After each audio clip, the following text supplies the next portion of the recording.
but he sucks at that. Yeah. No, but he actually did that. No, wait. Something. No, wait. Dude, but remember 2 years ago, dude, he. So it's. I have think to apologize. It's funny. I'm the master of doing that.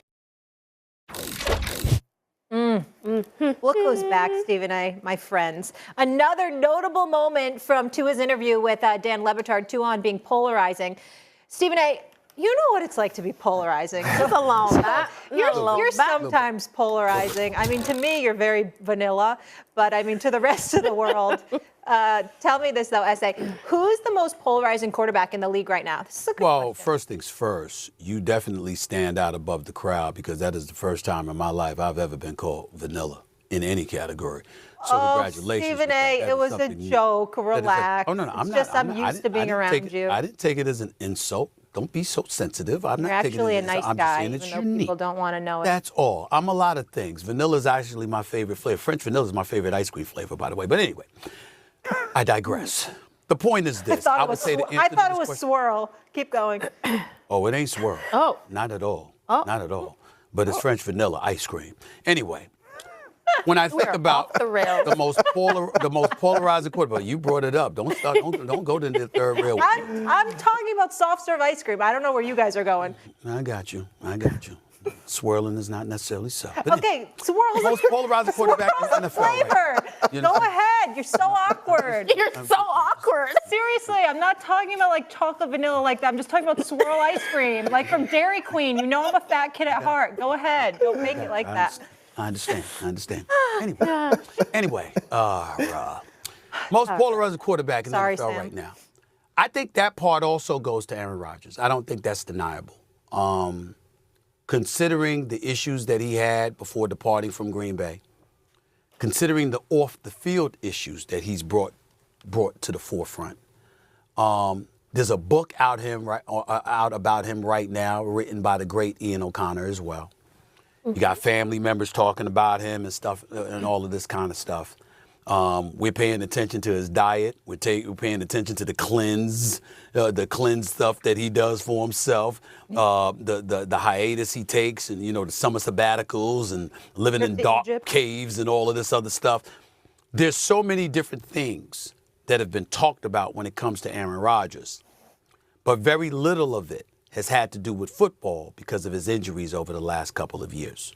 And so because that's the reality that we're looking back on, and you're looking at the Jets being a representative of Gotham City, 13 seasons removed from postseason competition, recognizing the kind of savior he's been deemed to be in Gotham City, I think all of those things ultimately lend itself towards you looking at Aaron Rodgers, who's been involved in his share of controversies and being immunized and not taking the vaccine and all of this other stuff, the kind of stuff that he's been in the headlines for over the last few years. I think it's apropos to say that he would be the most polarizing quarterback in the NFL right now. What do you think, Michael? What do you, Michael? I agree. Oh, look at this. Don't do it. No, we were having such a good debate show. No, but here is why. I agree with everything from ayahuasca to the Egyptian travel schedule in June. Leave the guy alone. I'm hearing more about this Egypt trip. Like, come on, he went to Egypt. Good for him. I'm jealous. Well, that's the very definition of polarizing. You always jealous of somebody. I've never heard a host talk about how jealous she is of somebody every damn week. You travel, you live a great, great life. You are living large in a whole bit, but you're always jealous. Why? Oh, my gosh. Why do you have to make it like that? And you always want more. And I'll leave it at that. Let's talk about that. So let's talk about that. Are you talking about swirl again? Right. No. You're damn right. No, we're not talking about more. No. Yes, yeah, so you always want more, and I would like to travel. Yeah, okay, carry on, Mike. It's very distracting. I'm sorry he interrupted you. It was very rude. Yeah, but I want to go from polarizing to the high variance outcome that we're going to experience this year. I think we're going to have one of two outcomes, like Super Bowl adulation, all-time great on the pantheon of Derek Jeter, Phil Simms, and an all-time great, or it's going to be an abject failure. I don't think we're going to be sitting here talking about the New York Jets and Aaron Rodgers at a moribund 8-9, 9-8, the 7th seed. I think this has such a likelihood of a very high variance outcome. Like, to me, and that's going to add to the polarization. He either is going to be, an MVP, all-time great, come to New York, the whole 9 yards, ticker tape parade, or we're going to be talking about Tyrod Taylor by Halloween. You're right. That's a good one, Mike. Michael. Tyrod Taylor. I am so disappointed in you, my friend. Because you had some fun this show, and then you agreed with Steven. The answer is Lamar Jackson. And here's why. Steven, you said so many things have been talked about with Aaron Rodgers. When we talk about Aaron Rodgers, has anyone ever wondered, can he win from the pocket? Has anybody ever questioned Aaron Rodgers and said, I don't know if quarterback is really the position for you, friend? No.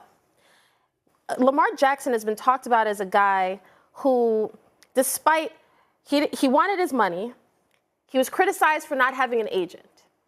Lamar Jackson, what is he doing?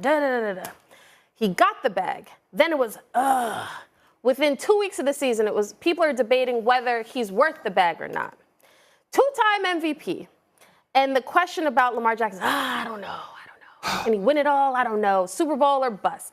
The conversation about surrounding Lamar Jackson has always been guy, not quite, doesn't fit the molds of a traditional quarterback, can't win playing that way.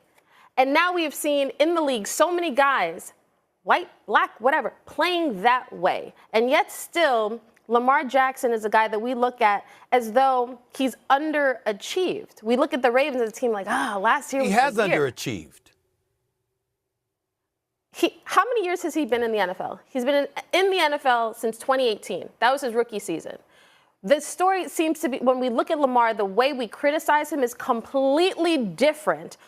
He's criticized strictly from football. Forget about the VP nomination and the ayahuasca and the Egypt trip. That's Aaron Rodgers, like the distraction guy.